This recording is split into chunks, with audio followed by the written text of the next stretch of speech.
Hello and welcome to our Nigerian viewers and viewers across the world. This is Lunchtime Politics, where we unpack some of the biggest stories and events in the political landscape here in Nigeria. I am Kelly Egiga. Let's check out our radar this hour. The Forum of State Chairman of the People's Democratic Party suspends 2 of its members.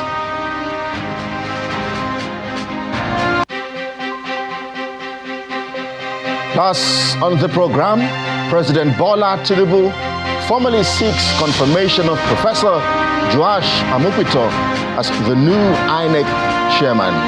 Lunchtime Politics starts right now.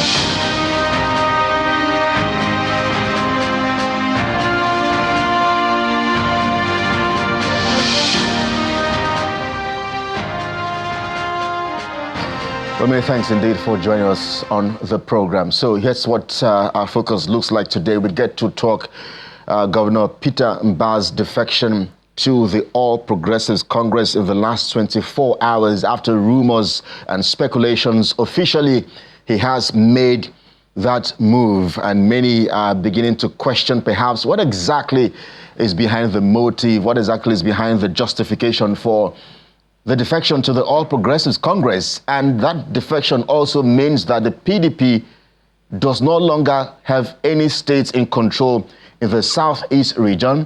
In the South region as well, we have PDP states in Rivers and Bayelsa states, and there are rumors upon speculations around possible defections of Governor Sim Fubara and Oyediri of Bayelsa as well. So the coming months as the build-up to the 2027 elections is really going to be interesting. So that's our focus on the show this hour, plus the fact that Mr. President has written to the Senate asking for a confirmation of Professor Joash Amokpito, SAN. We'll tell you all about it on the program. Well, let's tell you that the Forum of State Chairman of the People's Democratic Party, PDP, has suspended 2 of its members over alleged attempts to stop the party's forthcoming national convention in Ibadan, the Oyo State capital. The decision to suspend the 2 chairmen was taken at a meeting yesterday in the nation's capital, convened by the chairman, Mr. Tony Azigbemi, and the acting secretary of the forum, Mr. Edward Marshall. The suspended officials, we understand,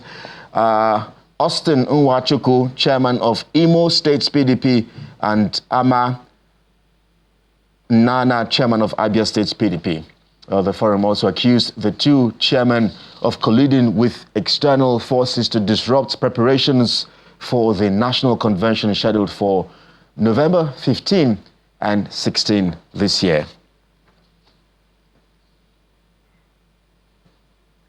More stories for you. The Federal High Court in Abuja has adjourned till October 16 for a hearing of a suit seeking to stop the planned national convention of the People's Democratic Party. The 3 plaintiffs, namely the Imo State's PDP chairman, Abia State's chairman, and the South PDP secretary, George Tuna, had instituted the suit seeking to stop the convention scheduled for Ibadan in Oyo State, where new national officers are expected to be elected. At the day's proceedings, the national chairman of the party, Umar Damagun, and the national legal advisor, Kalmadin Ajibade, engaged in a power tussle in the open courts on who had the powers to appoint a legal representation of the party. And while the party's chairman, Umar Damagun, who was physically present in court, in a letter he personally signed, mandated Chris Uche, senior advocate of Nigeria, to represent the PDP in the legal action. Ajibade, a senior advocate of Nigeria as well, insisted that he was the only authority that could appoint a legal representation for the party. And due to the development, Justice James Omotosho stood down the hearing of the matter for 10 minutes for them to put their house in order. And at the end of the 10 minutes, the 2 parties reported that they were unable to reconcile on legal representation, prompting Chris Uche to seek a short adjournment to enable the national chairman and the national legal advisor to see how to reconcile their differences.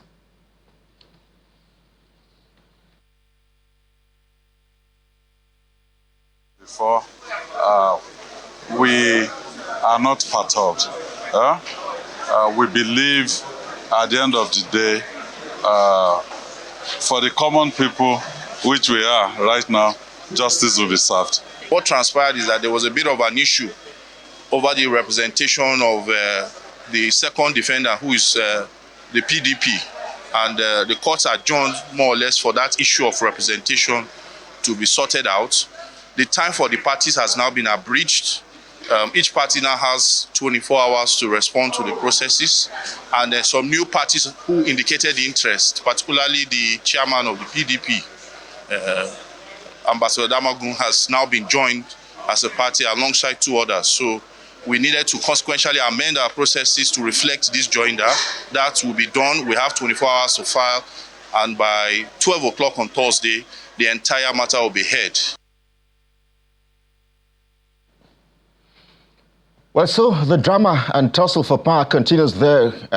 Of course, the main opposition party, the People's Democratic Party, it's interesting to see how the party, perhaps some would say, it's falling apart as the 2027 elections continue to gain momentum. Well, let's also bring you up to speed with other developments as regards the nomination. As Professor Joash Amokwito, President Bola Tinubu has formally written the Senate seeking the confirmation of Professor Amokwito as the new chairman of the Independent National Electoral Commission, INEC. The request was read on the floor of the Senate by the President of the Senate, Godswill Akpabio, during plenary, alongside other communications from the President regarding appointment requiring legislative approval. Our National Assembly correspondent Gloria Mezuke reports. President of the Senate, Senator Godswill Akpabio, leads lawmakers into the first plenary session of the week. Distinguished Senate President. Without delay, the Senate President reads a series of correspondences from President Bola Tinubu, including a letter requesting the confirmation of the newly appointed chairman of the Independent National Electoral Commission, INEC. Distinguished Senate President, request for confirmation of appointment of the chairman, Independent National Electoral Commission, INEC. The appointment of Professor Joash Amokwito, Senior Advocate of Nigeria, as chairman. This is referred to the Committee of the Whole for consideration as soon as practicable. Barely an hour into plenary, another defection to the ruling All Progressives Congress, APC, is announced. I have the honor to respectfully notify all distinguished senators of my defection from the People's Democratic Party with effect from 11th day of October. This is signed by Dr. Smaila Dahuwa Kaila. You are welcome to the APC.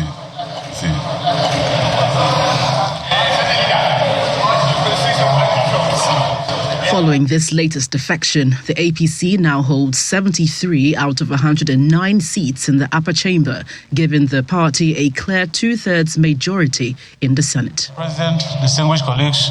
Following a decision reached by the upper chamber last week, lawmakers dissolved into a closed-door session to discuss the recent allegations from the United States Congress, alleging persecution of Christians in Nigeria.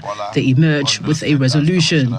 Set up a small ad hoc committee to advise the Senate within 1 week on the reaction to the current discussions going on in the United States Congress, to come up with a position paper on what should be presented to the executive and also to the Senate that will form a major reaction of the approach of the legislature in Nigeria towards the ongoing discussions in America with facts and statistics.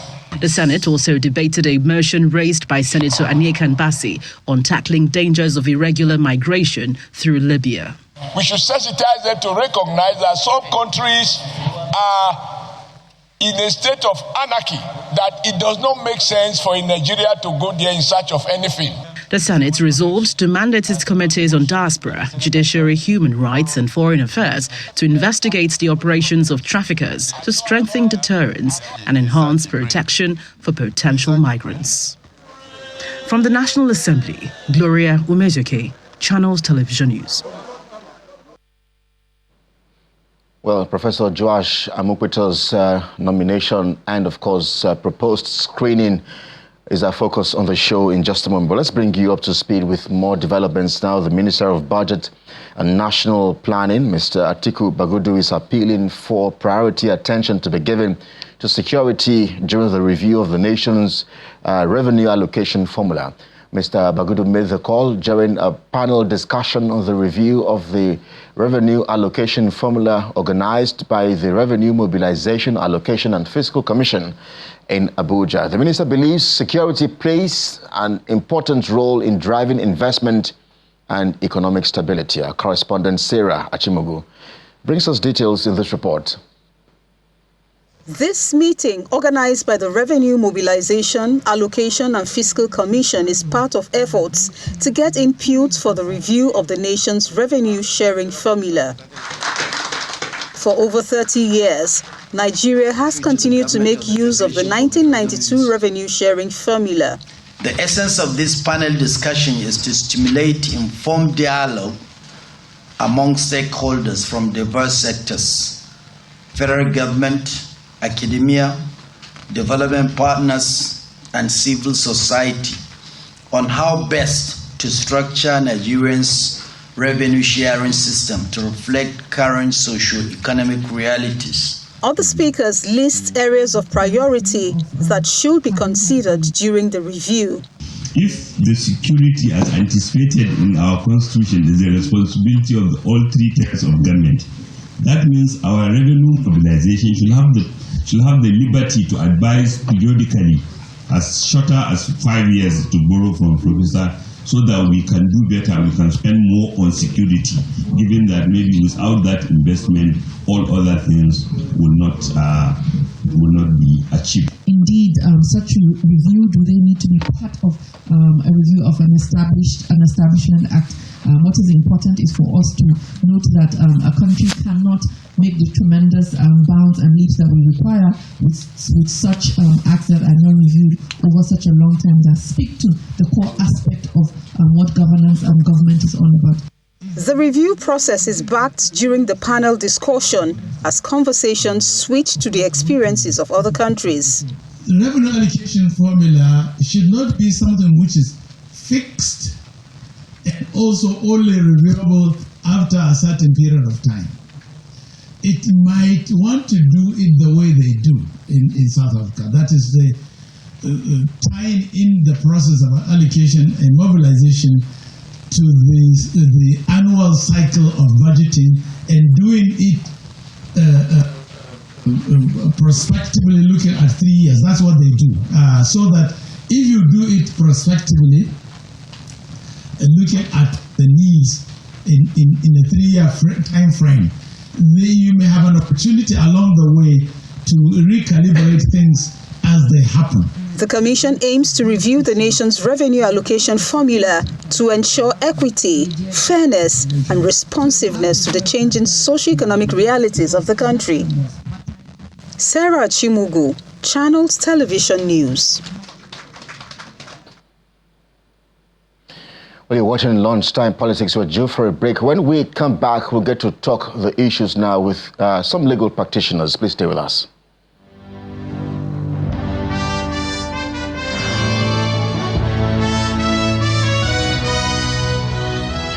Welcome back to the program, everyone. I am Kelly Egiga here in Lagos, Nigeria. This is Lunchtime Politics, and we'll bring you up to speed with developments in Nigeria's political landscape. This hour, just a moment ago, we told you top story of this hour is that the Forum of State Chairman of the People's Democratic Party has suspended 2 of its members over alleged attempts to stop the party's forthcoming national convention scheduled to take place in Ibadan, the Oyo State capital. The decision to suspend the 2 chairmen, we understand, was taken at a meeting on Tuesday in Abuja, convened by the chairman, Mr. Tony Zigbemi, and the acting secretary of the forum, Mr. Edward Marshall. The suspended officials are Austin Nwachukwu, chairman of Imo State's PDP, and his counterparts from Abia State's PDP, Ama Abraham Nana.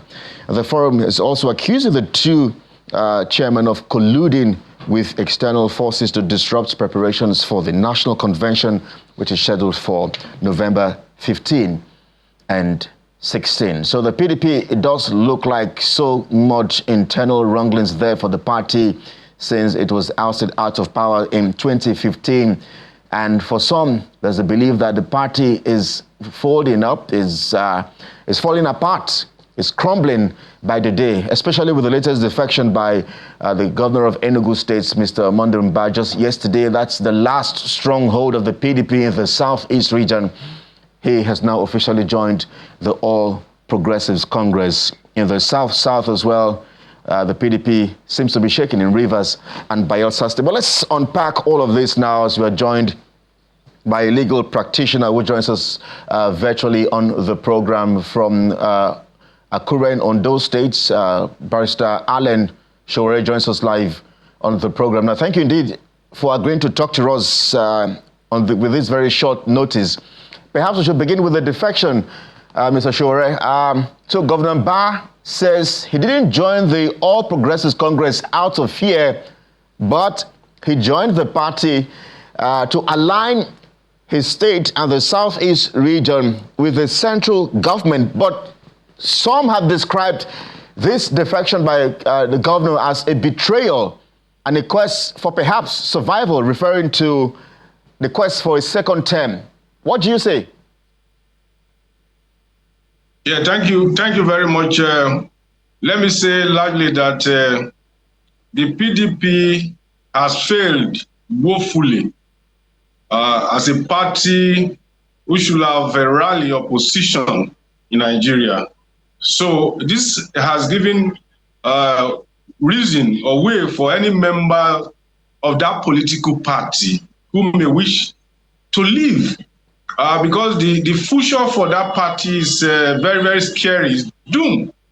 So you can't blame anybody apart from their constitutional right of freedom of association. But now, when you want to talk about politics, real politics, an average politician is in there to canvass for vote and win election. But the way the PDP has been conducting its affair since they lost power in 2015 is very, very worrisome. And so every day they lose members to either the ruling party or even a newly formed political party. So for me, I can't blame anybody who is jumping out of this sinking ship of the PDP. Whatever the reason, anybody who's leaving PDP is justified for now, because the future for the party that pride itself one of the largest political parties in Africa before seems scary. Members are now looking for alignment to survive politically. All right. Some would say the party appears to be a shadow of itself. Barrister Sowore, let's look at something else. It has to do with President of the Senate, Godswill Akpabio, just yesterday reading the letter request on Tuesday during plenary alongside other communications to the Senate from Mr. President Bola Tinubu for approval of some appointments. So the question here is that despite the backlash trailing the president's decision to appoint Mr. Joash Amukwito, Mr. President is asking the Senate to confirm Professor Amukwito as the chairman of INEC. As a matter of fact, in the president's letter, and I'd like to perhaps see if I can quote that very, very quickly for our viewers. In the president's letter, which was read by the Senate president yesterday, Godswill Akpabio, he says, the president, Bola Tinubu, is urging the lawmakers to give the appointment, quote, usual, expeditious consideration. Does this perhaps confirm how rubber-stamped this current Senate leadership is? I want to start by saying when you study the development of the legislative arm of government in any developing countries, we have how to categorize them: active, proactive, reactive, and marginalized. The legislative arm of government in Nigeria has left the venue of being marginalized, but they are not yet proactive. So they are still between reactive and active. So we are hoping that one of these days, or in the nearest future, that the legislative arm of government will be proactive. We will have loved to see a critical question. It does not mean that the nomination or the nominee of the president will not be confirmed. But Nigeria want to see the Nigerian Senate grilling, asking questions, so that citizens will know that, oh, the president's nomination is a product of rigorous exercise by the distinguished members of the National Assembly. This is very important to reject and engender public trust in our institution. It does not mean that the Senate, the senators don't like the president. No, if you watch what they are doing in other developed climes, you will see members of the president party asking critical questions from the nominee of the president, even going thereafter to confirm the same nomination.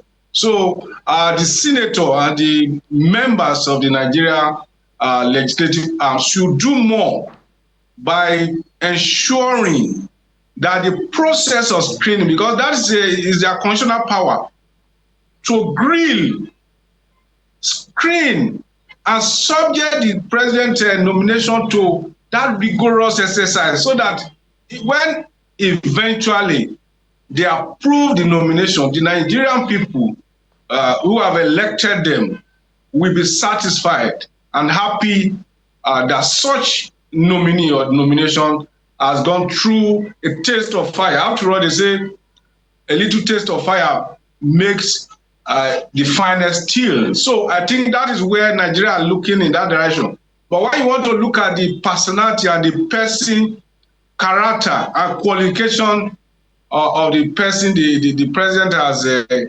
appointed or nominated, we can say largely that he is eminently qualified and that he has intimidating credential to be INEC chairman. Yeah. Some will disagree with you. There are those who believe that the new INEC chairman nominee is wearing a biased robe already. In fact, human rights activist and lawyer Dele Farotimi has been quoted as saying that President Tinubu will never appoint anyone whose loyalty he hasn't secured. But that's on the side. Let's see if we can get in and squeeze in something from you just before we let you go. I know the time is short, so we have to squeeze in as many questions as possible. The controversy surrounding Nnamdi Kanu, the leader of the indigenous people of Biafra, his prolonged and legally contested detention by the Nigerian government. Your brother has been really very particular in very recent times about his continued detention. I wonder, perhaps you think it's time to negotiate out of court?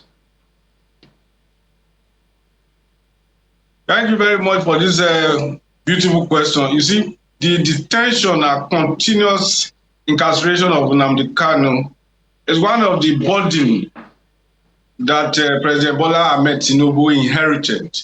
Don't forget that he was not incarcerated during his tenure. And the president is a father, as a politician. I must look forward to seeing a way to negotiate this out of court. You know, there's no amount of energy, resources that can be too much to ensure our peaceful coexistence. And that is the direction that I'm looking at. If you want to go too legalistic, talking about the court and the court, we will not get out of this conundrum. And I have one particular saying that a leader is somebody who can provide solution to puzzle, difficult situation. So it is a difficult situation that we find ourselves in Nigeria, that you have a man who has been in detention without being convicted for more than 10 years. As a lawyer, I find it difficult to lay my hand on any provision under the Nigeria Constitution that allows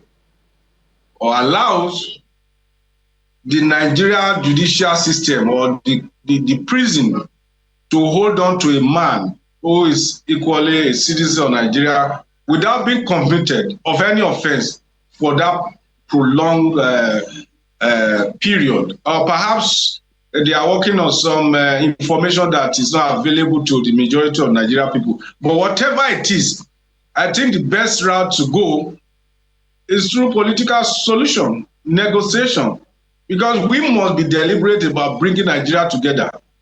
The Nigerian people, the various configuration of this country. Yes, the ethnic. I hate to break your flow of thoughts. Because we're rounding off now, we're absolutely pressed for time.